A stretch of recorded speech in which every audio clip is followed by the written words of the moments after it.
ሊቃነ ጳጳሳትና ኤጲስቆጶሳት ከአራትና ከአምስት በላይ አልፈን 29 ደርሰናልና ቅዱስ ፓትርያርኩንም ወደ መምረጥ ለመግባት እንገደዳለን።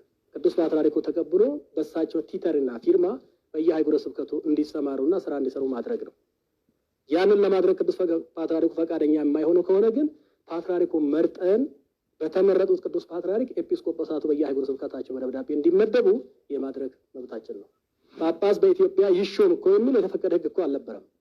ብዙ ደሞዝ የለመደ በአንድ ሀገር 400,000 500,000 በአንድ ወር ውስጥ መዝገን የፈለገ የለመደ የህንፃ የልማት አበል ትራንስፖርት በሚል አመት በዓል መዋያ እንኳን አደረሰ እጅ መንሻ ገጸ በረከት መሰብሰብ የለመደ ሌማና ዘራፊ ቆማል አንልም። እኛ ልጅ አለው ተብሏል። ልጅ እኔ ልጅ ቢፈልግ ኖሮ መቼ እዚህ ውስጥ እገባለሁ። ከገጠር አምጥቼ ነው ልጁን እዚህ ምስካየ ኅዙናን መድኃኔዓለም ገዳም ያሉት በሙሉ ያውቃሉ።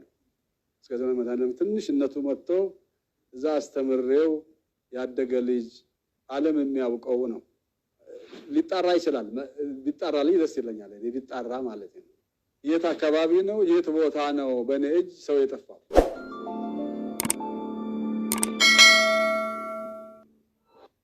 ስለ ቅዱስ ፓትርያርክ እያሉ ወይ ከሀገር ካልወጡ ታመው ካልተኙ ወይንም በእርጅና አልያም በሞት ካልተለዩ ቅዱስ ፓትርያርክን መሾም አይገባም፣ አይቻልም። እናንተ ግን ሹማቸዋል ብሎ ሌሎች የሚያራግቡ አሉ ነው፣ የሚጠይቁ አሉ ነው። ቅዱስ ፓትርያርክ አልታመሙ፣ አልሞቱም፣ ከሀገር አልወጡም፣ አላረጁም፣ አልደከማቸውም። በህይወት እያሉ ግን ከሀገር ከመውጣትም ከመታመምም ከማርጀትም ከመሞትም የበለጠ የህዝብ ጥያቄ ካልተመለሰ ህይወቱ ምን ላይ ነው? ጥያቄ ይመለስ ነው። የቅዱስ ፓትርያርክ ድርሻ የሚቀርቡትን ደብዳቤዎች መርቶ በቋሚ ሲኖዶስ ዝርዝር አጀንዳ አስይዞ ለቅዱስ ሲኖዶስ ምልዓተ ጉባኤ አስቀርቦ አጀንዳውን በቅዱስ ሲኖዶስ ምልዓተ ጉባኤ ብፁዓን አበው ሊቃነ ጳጳሳት እንዲገመገም፣ እንዲተች፣ እንዲወሰን ይወሰንለትም ይወሰንበትም መልስ ማሰጠት ነው። መልስ ካላሰጡና በየጊዜው የሚንከባለል ከሆነ ግን ካለው ህዝባችን የሌለው እየበለጠ መጥቷል። በአሁኑ ሰዓት የኢትዮጵያ ኦርቶዶክስ ተዋሕዶ ቤተክርስቲያን የቤተክርስቲያን መስሪያ ቦታ ባሕረ ጥምቀት፣ መስቀል አደባባይ ክርስቲያኖች ሲሞቱ ቀብር ቦታ እያጡ ነው። ልማት ቦታ እያጡ ነው። በክልሉ ያሉት አባቶች ከአትክልትና ከጽዳት ከጥበቃ ከዘበኛ ከአቃቢት ጀምሮ እስከ ዋና አስተዳዳሪና አህጉረ ስብከት ሰራተኞች ድረስ የክልሉን ቋንቋ ማንናገር ነን። እኔ አሁን ቦረና ላይ ነኝ፣ የቦረናን ኦሮምኛ አልናገርም። ጉጂ ላይ ነኝ፣ የጉጂን ቋንቋ አልችልም። ሊበን ላይ ነኝ፣ ሶማለኛ አልችልም። ስለዚህ እነዚህ አባቶች ለቦረና የቦረናን ቋንቋ የሚችል፣ ለጉጂ የጉጂን የሚችል፣ ለጌዲዮ የጌዲዮን የሚችል፣ ለሊበን ሶማለኛን የሚችል አባት እንዲመደብ ተጠይቆ ካልተመለሰ የኦርቶዶክስ ተዋሕዶ እምነት ክርስትና እንዲቀጥል እየተፈለገ አይደለም ማለት ነው። እየተፈቀደ አይደለም። መልስ እየተሰጠ አይደለም። መልስ ደግሞ ካልተሰጠ መልስ መስጠት ግዴታ ሆኖ ሲገኝ አንቀጽና ምዕራፉን ቁጥሩን ጠቅሶ ሕግን መሰረት አድርጎ ቀኖናን ደንብን መሰረት አድርጎ መልስ መስጠት ስለሚቻል የሰጠነው ለኤጲስቆጶሳት ለሚባርኩ አባቶች ነው። ወደ ቅዱስ ፓትርያርክ ደግሞ ወደፊት እንዶ አሳይቷቸው ሊሆን ይችላል። ሞትና መለየት አንድ ነው። መልስ አለመስጠትም ከመኖር አይቆጠርም ብያቸዋለሁ። መልስ ካልተሰጠ አሁን የተሰየሙት ኤጲስቆጶሳት በየአህጉረ ስብከታቸው በ26ቱም አህጉረ ስብከቶች እንዲመደቡ እኛ ቅዱስ ፓትርያርክን አሁን በደብዳቤ እንጠይቃቸዋለን። እዚህ ቦታ ላይ ኤጲስቆጶሳት ሰይመን አቅርበናቸዋል። ቅዱስነቶት ደብዳቤያቸው ፈርሙላቸው ብለን አሁን እናቀርባለን። ብዙ ቅዱስነታቸው ደብዳቤውን ተቀብሎ እነዚህን የተሰየሙትን ኤጲስቆጶሳትን በየአህጉረ ስብከታቸው በደብዳቤ እንዲገቡ የማያደርጓቸው ከሆነ አሁን ያለነው ሊቃነ ጳጳሳትና ኤጲስቆጶሳት ከአራትና ከአምስት በላይ አልፈን 29 ደርሰናልና ቅዱስ ፓትርያርኩንም ወደ መምረጥ ለመግባት እንገደዳለን። ይህም በግልጽ በፍትሐ ነገሥት አንቀጽ ላይ ተቀምጧል። 4፣ 5 ከዛ በላይ ከሆኑ ሊቃነ ጳጳሳት ቅዱስ ፓትርያርክን ከመሃላቸው ማውጣት እንደሚችሉ ያለው እውነታ ይሄ ነው። ደረጃ በደረጃ ደረጃ ያለ የሚፈቅድ ህግ ቢኖርም በአንድ ጊዜ እዛ አይደረስም።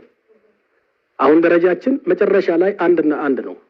የተሰየሙት ኤጲስቆጶሳት በህግና በደንብ በቀኖና መሰረት ስለሆነ ቅዱስ ፓትርያርኩ ተቀብሎ በሳቸው ቲተርና ፊርማ በየሀገረ ስብከቱ እንዲሰማሩና ስራ እንዲሰሩ ማድረግ ነው። ያንን ለማድረግ ቅዱስ ፓትርያርኩ ፈቃደኛ የማይሆኑ ከሆነ ግን ፓትርያርኩ መርጠን በተመረጡት ቅዱስ ፓትርያርክ ኤጲስቆጶሳቱ በየሀገረ ስብከታቸው በደብዳቤ እንዲመደቡ የማድረግ መብታችን ነው። ጠባብ አገር ባለበት ሀገር ጠባብ ነው እየተሆነ ነው። በጠባብ በአንድነት ይኖራል። ካልሆነ ግን በአራቱ ማዕዘን እኮ ነው የተባለ። በአራቱም ማዕዘን በመካከለኛው የሚከለክል ህግ ምን አለ? ፓትርያርክ በኢትዮጵያ አይሾምም እኮ የሚል እኮ ህግ የለንም። ፕትርክና ከየት ነው የመጣ? ጳጳስ በኢትዮጵያ ይሾም እኮ የሚል የተፈቀደ ህግ እኮ አልነበረም። እንዳይሾም ተብሎ ነው የተቀመጠ።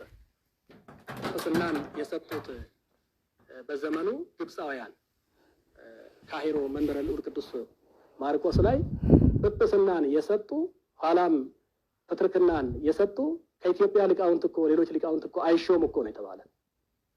ቀኖና ስለሆነ ይሄ በየጊዜው ይሻሻላል፣ ይሰራል። ዶግማ አይደለም፣ ሃይማኖት እኮ አይደለም። ይሄ ቀኖና ነው፣ አስተዳደር ነው። አስተዳደርን ማሻሻል፣ ቀኖናን ማሻሻል ሰውን የሚጎዳ ከሆነ የሚጎዳውን የመተው ሰውን የሚጠቅም ከሆነ ደንብ ማለት እኮ ነው፣ አዋጅ ማለት ነው። ስለዚህ ደንብን፣ አዋጅን፣ ቀኖናን ማሻሻልና ማስተካከል ማረም ከሚጎዳ ወደሚጠቅመው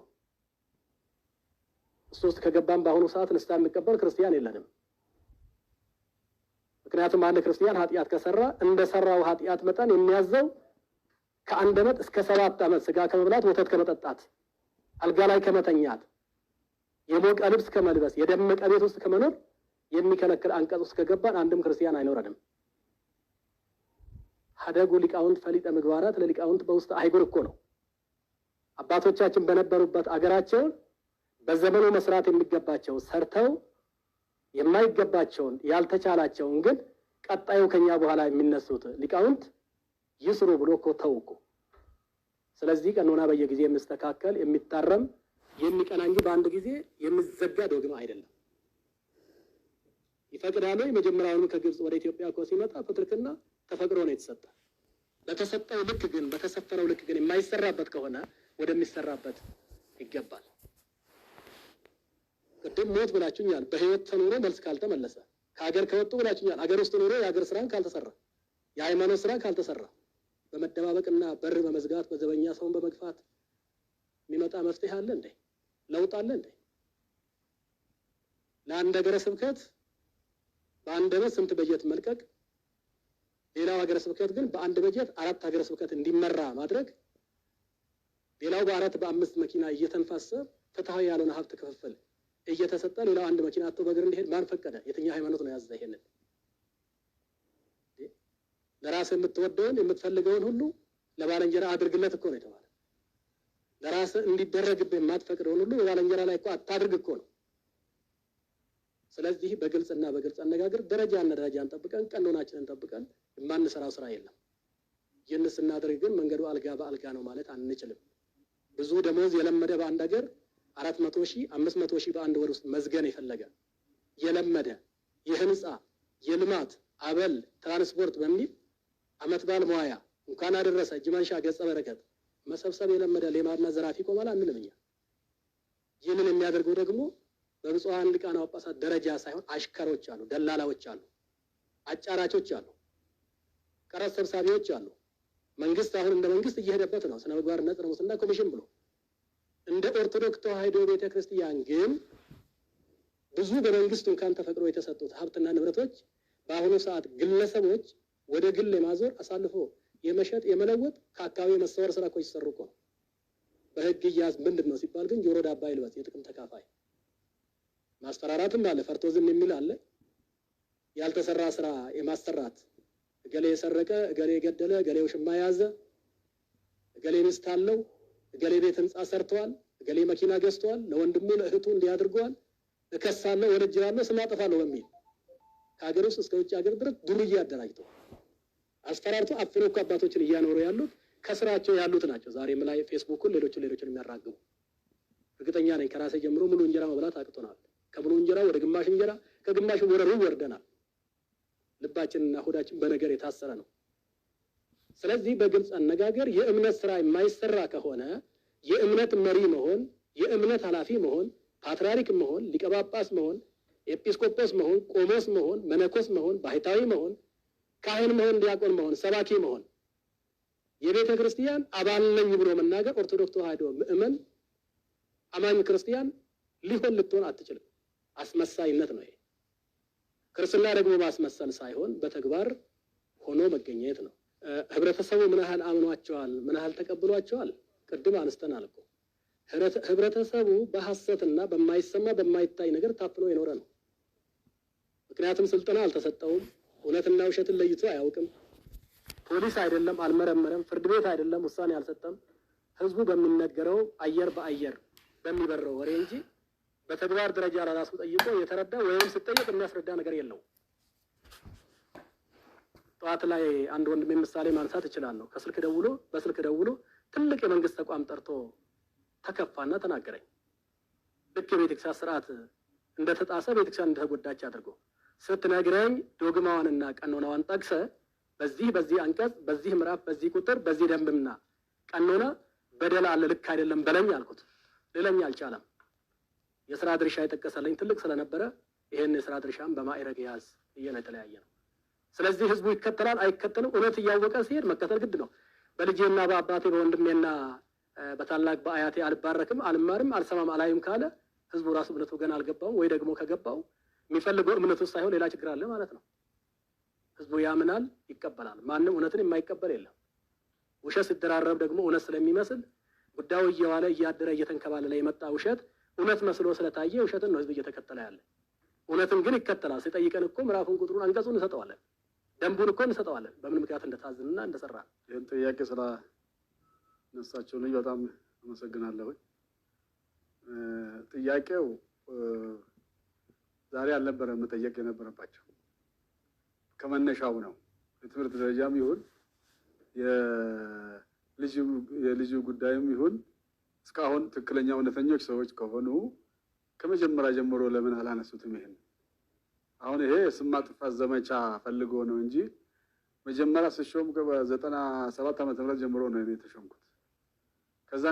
በዛን ጊዜ ጀምሮ እስካሁን ምንም አልነበረም እና ትምህርት ደረጃም ከተፈለገ እኔ በተለያዩ ገዳማት ብዙ ትምህርቶችን ተምሬ እዚህ በቅታል ተብዬ ነው የመጣሁት።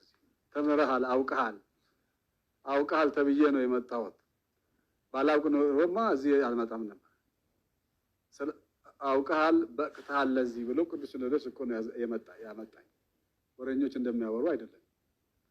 እና ዛሬ ጠላት የፈለገውን ሁሉ ማውራት ይችላል። በዚህ ሰዓት ሳይሆን እውነተኞች ሃይማኖተኞች፣ እውነተኞች ክርስቲያኖች ከሆኑ ከመነሻው ነበረ ይሄንን መቃወምና መጮህ የነበረባቸው ማለት ነው። እና ስለዚህ አሁን ልጅ አለው ተብሏል። እኔ ልጅ ቢፈልግ ኖሮ መቼ እዚህ ውስጥ እገባለሁ? ልጅ ቢፈለግ ማለት ነው። ልጅ ከተፈለገ እዚህ ምን አስፈጣኝ ማለት ነው እንጂ ልጁን ራሴ ያሳደጉት ልጅ ነው። የእህቴ ልጅ ነው። እናቱ መሰረት ሞገስ ትባላለች። የኔ አባትና የሷ አባት አንድ ነው። እኔ አባቴ ሞገስ ነው። እህቴ መሰረት ሞገስ ትባላለች። አሁንም አለች፣ ማቅረብ ይቻላል። ከገጠር አምጥቼ ነው ልጁን እዚህ ምስካየ ኅዙናን መድኃኔዓለም ገዳም ያሉት በሙሉ ያውቃሉ። ምስካየ ኅዙናን መድኃኔዓለም ትንሽነቱ መጥቶ እዛ አስተምሬው ያደገ ልጅ ዓለም የሚያውቀው ነው። ከዛ በኋላ ከተመረቀ በኋላ ወደ ኬንያ ሀገር ላኩት። እዛ ነው አሁን እያገለገለ ያለው። እዛም አሁን በዚህ ምክንያት እየቀሰቀሱበት አላስቀምጥ ብሎታል። ልጁ ሕፃን ነው ልጁ እና ብዙዎች ያውቃሉ። በተለይ ጽነታቸው ወስጣቴዎስ ይባላሉ። ከመነሻ አንድ ሰፈር ሆነን ነው እዚህ የደረስነው። ምን እንደሆነ ያውቃሉ፣ ሊመሰክሩ ይችላሉ፣ ከሌላው ይበልጥ ማለት ነው። ምስካየ ኅዙናን መድኃኔዓለም ገዳም ያሉት ደግሞ በደንብ ያውቁታል። ከህፃንነት አምጥቼ እዛው ነው ያደገው እና አስተምሬዋለሁ፣ አሳድጌዋለሁ። የእህቴ ልጅ ነው። ሊጣራ ይችላል። ቢጣራልኝ ደስ ይለኛል፣ ሊጣራ ማለት ነው እንጂ መነሳቱ ግን አሁን ማንሳታችሁ በጣም ጥሩ ነው።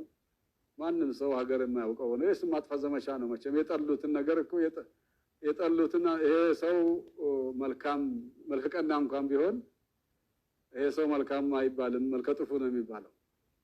ምክንያቱም ስም ማጥፋት ዘመቻ ስለሆነ የማቆሸሽ ነገር ስለሆነ ይሄ ነው። በሌላ መንገድ ምንም ወደ ሌላ ብንገባ ወደ ሌሎችም ብንገባ ደግሞ ብዙ ነገር አለ። ብዙ ነገሮች ፊት ለፊት የታዩ የሚታወቁ ነገሮች ብዙ ነገሮች አሉ። ማስረጃ በትክክል ያለ በትክክል የሚታወቁ ብዙዎች አሉ። እኔ ግን ብትጣራ ምን ቢል አንዲት ነገር አትገኝብኝ። ስላጣ ነው ይሄንን ያወራው። የሚያወሩት ሰዎች በእኔ በኩል ምንም ያጣ ስለሆነ ያችን ልጅ እኔ ጋር ያደገ ስለሆነ የእህቴ ልጅ እዛ እኔ ስላሳደግኩት ሌላ ስላጣ እሷን ይሄ ልጃቸው ነው ይሄ እንትና ግሩም ይባላል እና ግሩም የእሱ ልጅ ነው። ልጅን ተቀበል ብለው ነው አሁን ሲያወሩ የከረሙት። ልጅህን ተቀበል እያሉ ነበር። ስለዚህ ከእውነት የራቀ ውሸት ነው። ውሸት መናገር እግዚአብሔርም አይወድም። ጥፋት ካለ ችግር ካለ ቢወራ ምንም አይደለም ችግር። ግን ያለ ስራ ሌላ ስም መስጠት በጣም ነውር ነው። ይጣራ። አሁን የሚያወሩ ሰዎች በትክክል እዚሁ ቅርብ ነው፣ ምንም ሩቅም አይደለም። እናቱ አለች፣ ቤተሰብ አለ፣ አባቱ አለ፣ ሁሉ ነገር አለ። ማቅረብ እንችላለን ከተፈለገ ማለት ነው። እውነቱን አረጋግጦ ነው ማውራት። ወደ ሌላ አንዱ አስተያየት ሲሰጥ ምንድነው ምርመራ የደም ምርመራ ይደረግ የሚልም እዛ አይቼዋለሁ። እሱም ቢደረግ ደስ ይለኛል። ቢደረግ ደስታውን አልችልም።